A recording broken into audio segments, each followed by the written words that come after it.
আপনি কি জানেন না আজকে প্রিমিস চৌধুরী স্যার আসবে? আপনার তো আরো আগে আসা উচিত ছিল। সরি স্যার, আমি আগে আসার চেষ্টা করেছিলাম, কিন্তু লিফটের মধ্যে একটা ছেলের জন্য আসতে লেট হয়ে গেল। তোমার কপাল ভালো, প্রিমিস চৌধুরী স্যার এখনো আসে নাই।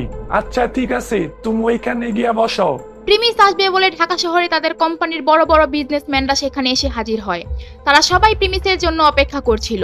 প্রথমবারের মতো তারা তাদের কোম্পানির মালিকের ছেলেকে দেখতে পাবে আজ। কিছুক্ষণ পর ওই মিটিংয়ে হাজির হয় প্রিমিস। বারেক মিয়া তাকে দেখে সাথে সাথে বলে, আসসালামু আলাইকুম প্রিমিস চৌধুরী স্যার, আমি বারেক মিয়া, আপনাদের কোম্পানি ঢাকা সিটির সমস্ত কাজ করি। স্যার আপনার আসতে কোনো অসুবিধা হয় নাই তো? ওয়ালাইকুম আসসালাম। না না, তেমন কোনো অসুবিধা হয় নাই। আমি কি আসতে লেট করে ফেললাম নাকি? না না স্যার, কি যে বলেন, আপনি একদম সঠিক সময় আসছেন।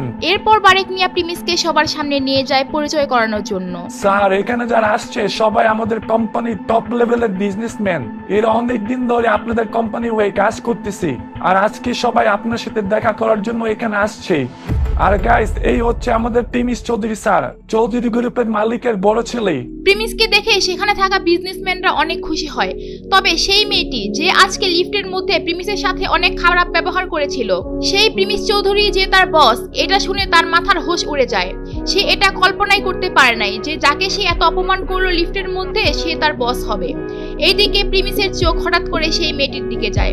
প্রিমিস ভাবতে পারে নাই যে এত তাড়াতাড়ি তাদের সাথে মোলাকাত হয়ে যাবে। প্রিমিস বুঝতে পারছে যে এখন সেই মেয়েটি আর তার উপর মেজাজ দেখানোর সাহস পাবে না। এরপর প্রিমিস মেয়েটির দিকে থেকে চোখ সরিয়ে নেয়।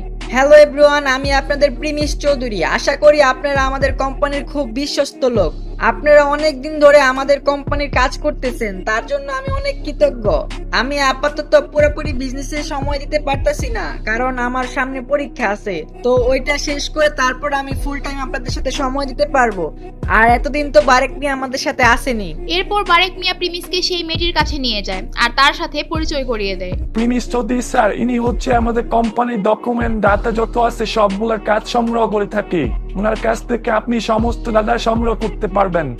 আর ওনার নাম হচ্ছে রিমিনি। প্রিমিসকে দেখে মেয়েটি একটি মুচকি হাসি দেয়। আর তখন প্রিমিসের আর বুঝতে বাকি থাকে না, মানুষ সবসময় মানুষের পোশাক আর অবস্থান দেখেই সম্মান করে। এরপর বারেক মিয়া প্রিমিসকে বলে, স্যার আমরা আপনার জন্য খাবারের ব্যবস্থা করছি, লাঞ্চের সময় লেগেছি। স্যার আপনি কি এখন খাবেন? সবাই আপনার জন্য অপেক্ষা করতেছে। আচ্ছা ঠিক আছে, চলেন তাহলে। সবাই তার জন্য অপেক্ষা করছে, তাই প্রিমিস আর না করতে পারেননি। এর জন্য সে খাওয়ার জন্য রাজি হয়ে যায়। এরপর তাকে খাবারের রুমে নিয়ে যায় আর তাকে অনেক সুস্বাদু খাবার খেতে দেয়। প্রিমিসকে এখন যেই খাবারগুলো খেতে দেয়, প্রিমিস সেই খাবারগুলো আগে কোনোদিনও খায়নি। প্রিমিস আজ অনেক মজা করে পেট ভরে খায়। এরপর খাওয়া শেষে প্রিমিস তার ফোনের দিকে টাইম দেখার জন্য তাকায়। স্যার কোনো সমস্যা? খাবারে কোনো সমস্যা হয় নাই তো? খাবার কি মজা হয় নাই স্যার? না না, খাবার তো অনেক মজা হয়েছে। আসলে আমার এখন যাইতে হবে। আরেকটা জিনিস, কিছু খাবার কি পার্সেল করে দেওয়া যাবে? আমার বন্ধুদের জন্য নিয়ে যেতাম। প্রিমিসের কথা শুনে তাদের কোম্পানির বিজনেসম্যানরা ফিদা হয়ে যায় আর তাদের কোম্পানির ডাটা ম্যানেজার রিমিনিও অবাক হয়ে যায়। প্রিমিসের সম্বন্ধে তার খারাপ ধারণা পাল্টে যায় আর সবাই অবাক হয়ে এটাই ভাবতে থাকে যে সে এখানে এসেও তার বন্ধুদের কথা চিন্তা করছে। কিন্তু এখানে একটি ঝামেলা হয়ে যায় বারেক মিয়ার জন্য, কারণ তাদের বন্ধুদের যে খাবার পার্সেল করে দিবে সেই পরিমাণ খাবার এখন তাদের স্টকে নেই। এখন বারেক মিয়া কি করবে? বারেক মিয়া কি পারবে প্রিমিসের বন্ধুদের জন্য খাবার ব্যবস্থা করে দিতে? জানতে চাইলে শেষ পর্যন্ত দেখতে থাকুন। স্যার আপনি কোনো টেনশন করেন না, আমি ব্যবস্থা করতেছি, আমাকে একটু সময় দেন। এরপর বারেক মিয়া ওইখান থেকে বের হয়ে সেই হোটেলের ম্যানেজারের সাথে যোগাযোগ করে আর তাকে ইমার্জেন্সি ওই খাবারগুলো বানিয়ে দিতে বলে। এরপর 30 মিনিটের মধ্যে খাবারগুলো বানিয়ে রেডি করে দেয় আর খাবারগুলো কয়েকটি বক্সের ভিতর প্রিমিসের কাছে নিয়ে আসে। প্রিমিস সেই টিফিন বক্স দেখে বুঝতে পারে সেখানে 10 জনের খাবার আছে, তাই প্রিমিস তখন বলে, আরে এত খাবার কেন? আমার তো মাত্র বন্ধু 3 জন। এত খাবার নিলে তো অপচয় হবে। আপনি এক কাজ করেন, যদি সম্ভব হয় তাহলে খাবারগুলো ফেরত দেন, আর না হয় বাকি খাবারগুলো যারা আছে এখানে তাদের মধ্যে ভাগাভাগি করে দেন। এগুলো শোনার পর ওইখানে থাকা সবাই অনেক খুশি হয়ে যায়, কারণ তারা এমন একটা বস পেতে যাচ্ছে যার মধ্যে কোনো অহংকার নেই। তারপর প্রিমিসের ব্যবহার দেখে সবাই মুগ্ধ হয়ে যায়। স্যার আমি আপনার এই খাবারগুলো গাড়ি পর্যন্ত আগায় দিয়ে আসি। না না, তার কোনো দরকার নেই, আমি নিয়ে যেতে পারবো। আর আপনাদেরকে অনেক অনেক ধন্যবাদ। অনেক ভালো লাগলো আপনাদের সাথে আমার সময়টা কেটে। আর আপনারা টেনশন করেন না, আমি এখান থেকে নেমে ট্যাক্সি নিয়ে চলে যেতে পারবো। এরপর প্রিমিস তাদের সাথে কিছু কথা বলতে থাকে আর এইদিকে সেই রিমিনি মেয়েটি আগে সেই রুম থেকে বের হয়ে তার গাড়ি নিয়ে প্রিমিসের জন্য অপেক্ষা করতে থাকে। আর প্রিমিস যখন নিচে নামে তখন সেই মেয়েটি প্রিমিসকে বলে, স্যার আপনি চাইলে আমার সাথে গাড়িতে করে যাইতে পারেন, আমি আপনাকে নামিয়ে দিয়ে আসি যদি আপনি কিছু মনে না করেন।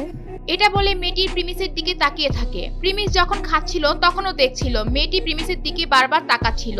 যখন মেয়েটি প্রিমিসকে তার গাড়ি দিয়ে যাওয়ার অফার করে প্রিমিস চিন্তায় পড়ে যায়। তার মন চাচ্ছিল একবার যাওয়ার জন্য আবার না যাওয়ার জন্য। না যাওয়ার কারণ হচ্ছে সে যদি এত দামি গাড়ি নিয়ে তাদের কলেজে যায় তাও একটা মেয়ের সাথে, তাহলে কলেজের পোলাপান তাকে নানা প্রশ্ন করবে। আর মেয়েটির সাথে যাওয়ার কারণ হচ্ছে মেয়েটিকে দেখে প্রিমিসের ভালো লেগে যায় আর প্রিমিস তখন যাওয়ার জন্য রাজি হয়ে যায়। Thank you sir, thank you so much. Sir আপনার মনে আছে আমি আজকে লিফটের মধ্যে আপনার সাথে খারাপ ব্যবহার করে ফেলেছি।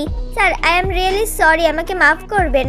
আসলে আমি বুঝতে পারি নাই, কারণ অনেক ছেলেই আছে যারা মেয়েদের সাথে ইফটিজিং করার চেষ্টা করে, তাই আমি আপনাকে ভুল বুঝে ফেলেছি। Sorry sir. আরে সমস্যা নাই, ভুল তো আমারও হয়েছে। আমিও তো আপনার দিকে তাকিয়েছিলাম আর হুট করে হেঁচে এসে পরে আর ভুল হয়ে যায়। আসলে আই এম রিয়েলি সরি, আমার এমনটা করা ঠিক হয় নাই। স্যার আপনি কেন আমার কাছে মাপ চাচ্ছেন? আপনার তো কোনো দোষ নাই, আর আমার তো কপাল ভালো আপনার মতো এত বড় একজন মানুষ আমার দিকে তাকাইছে, আমি তো ধন্য।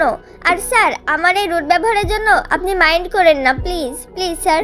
এরপর প্রিমিস দেখছিল এই মাফ চাওয়া নিয়ে বারবার সময় নষ্ট হচ্ছে, তাই সে বলে আচ্ছা ঠিক আছে গাড়িতে ওঠো, আমার আবার একটু দেরি হয়ে যাচ্ছে।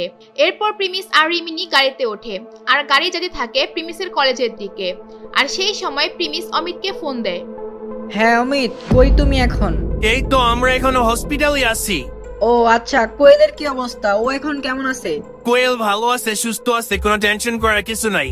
ও আচ্ছা আচ্ছা ঠিক আছে, তাহলে আমি কল রাখি। এরপর প্রিমিস ভাবতে থাকে সে কলেজে গিয়ে তার হোস্টেলে যাবে নাকি কোয়েলকে দেখার জন্য হসপিটালে যাবে। আর এইদিকে খাবারগুলো ঠান্ডা হয়ে যাবে, তাই সে চিন্তা করে হসপিটালে যাওয়ার। আচ্ছা গাড়িটা একটু সিটি হসপিটালের দিকে নিয়ে যান, আমার বন্ধুরা ওইখানে আছে, ওইখানে আমাকে নিয়ে যান। আচ্ছা ঠিক আছে স্যার, আমি আপনাকে নিয়ে যাচ্ছি। এরপর গাড়ির মধ্যে প্রিমিস আর রিমিনির মধ্যে অনেক কথাবার্তা হয় আর এইভাবেই গাড়ি হসপিটালে চলে আসে। তারপর তারা দুইজন গাড়ি থেকে নেমে আসে। প্রিমিসের মন চাচ্ছিল রিমিনির সাথে আরো কিছুক্ষণ থাকতে, কিন্তু তারপরও প্রিমিস রিমিনিকে বাই বলে দেয়। প্রিমিস হসপিটালে যাওয়ার পরে কি হবে? কোয়েল কি প্রিমিসকে দেখে রেগে যাবে নাকি খুশি হবে? আর প্রিমিস এত দামি খাবার নিয়ে তাদের কি দিবে, তারা কি মনে করবে? সো গাইস, সেগুলো যদি আপনারা জানতে চান বা নেক্সট পার্টটা যদি আপনারা দেখতে চান তাহলে আপনাদের আমাদের সেকেন্ড চ্যানেল সাবস্ক্রাইব করতে হবে, কারণ আমরা নেক্সট পার্টটা আমাদের সেকেন্ড চ্যানেলে আপলোড করব। তো ওই চ্যানেলের লিংক আমি আমার কমেন্ট বক্সে দিয়ে দিলাম আর ডিসক্রিপশন বক্সে দিয়ে দিব। তো যারা দিবস গেমিং এর ভিডিওগুলো অনেক পছন্দ করেন বা আমার এই ভিডিওগুলো আপনাদের কাছে অনেক বেশি ভালো লাগে, তারা অবশ্যই গাইস চ্যানেলটা সাবস্ক্রাইব করে দিয়ে আসবেন, কারণ গাইস এই চ্যানেলের মধ্যে আমি আরো ইন্টারেস্টিং মজার funny video and story type video আপনারা পাবেন। তো যারা মিস করতে চান না তারা অবশ্যই এখন সাবস্ক্রাইব করে নোটিফিকেশন বাটন বাজায় দিয়ে আসেন।